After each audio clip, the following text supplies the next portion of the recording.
5-Minute Mystery.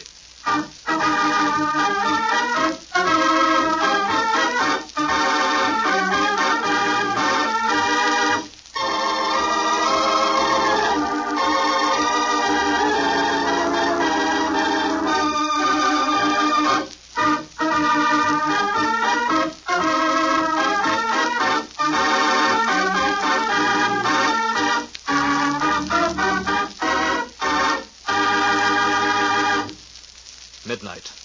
A penthouse on one of Manhattan's skyscrapers, owned by wealthy Roger Hammond. In the dim light of his library, Hammond studies a group of papers on his desk. Then comes a knock on the door. Come in. Who is it? I can't see you in this blasted darkness, so come in. What do you want?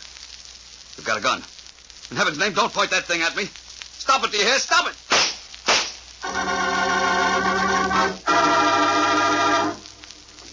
Come in, Mrs. Hammond. Thank you, Inspector Mills.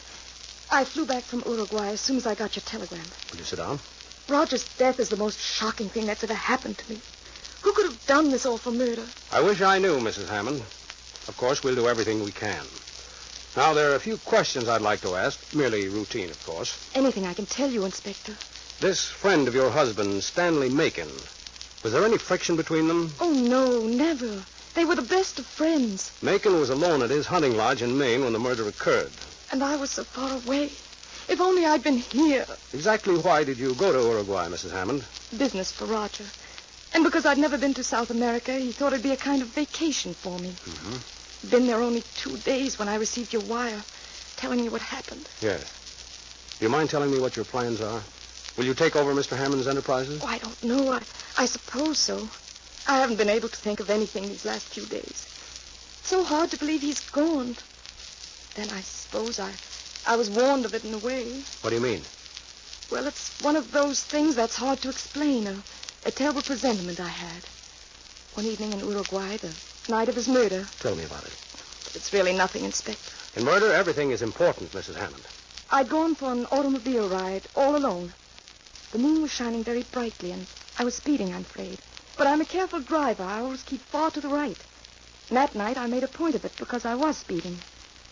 Well, suddenly, in the center of the right lane, I saw the figure of a man. I slammed on the brakes, and I was terrified to see in the headlights that the man was Roger. I swerved and ran the car off the road and stopped. You must have been terribly frightened. Oh, I was. But I climbed out and ran back to the highway, and on the whole stretch of road, there wasn't anybody at all. And I could see clearly in the moonlight. I know you won't believe me. You're right, I don't.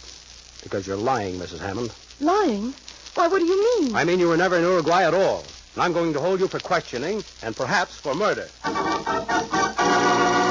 What was the clue that made Inspector Mills know Tony Hammond was not telling the truth? In a moment, we'll hear, but first...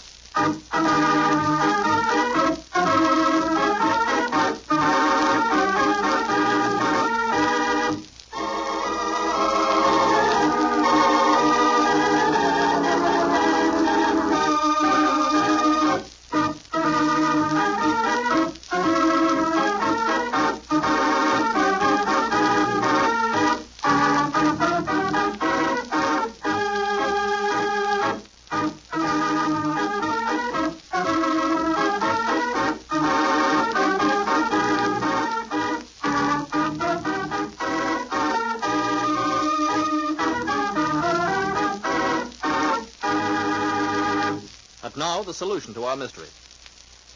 Mrs. Hammond stayed behind in New York, killed her husband, and supposedly returned from South America to tell me about her strange presentiment. She said she was driving on the right side of the road. So I knew she couldn't have been to Uruguay, or she'd have known that Uruguay is the only country in the Western Hemisphere where driving on the left still prevails.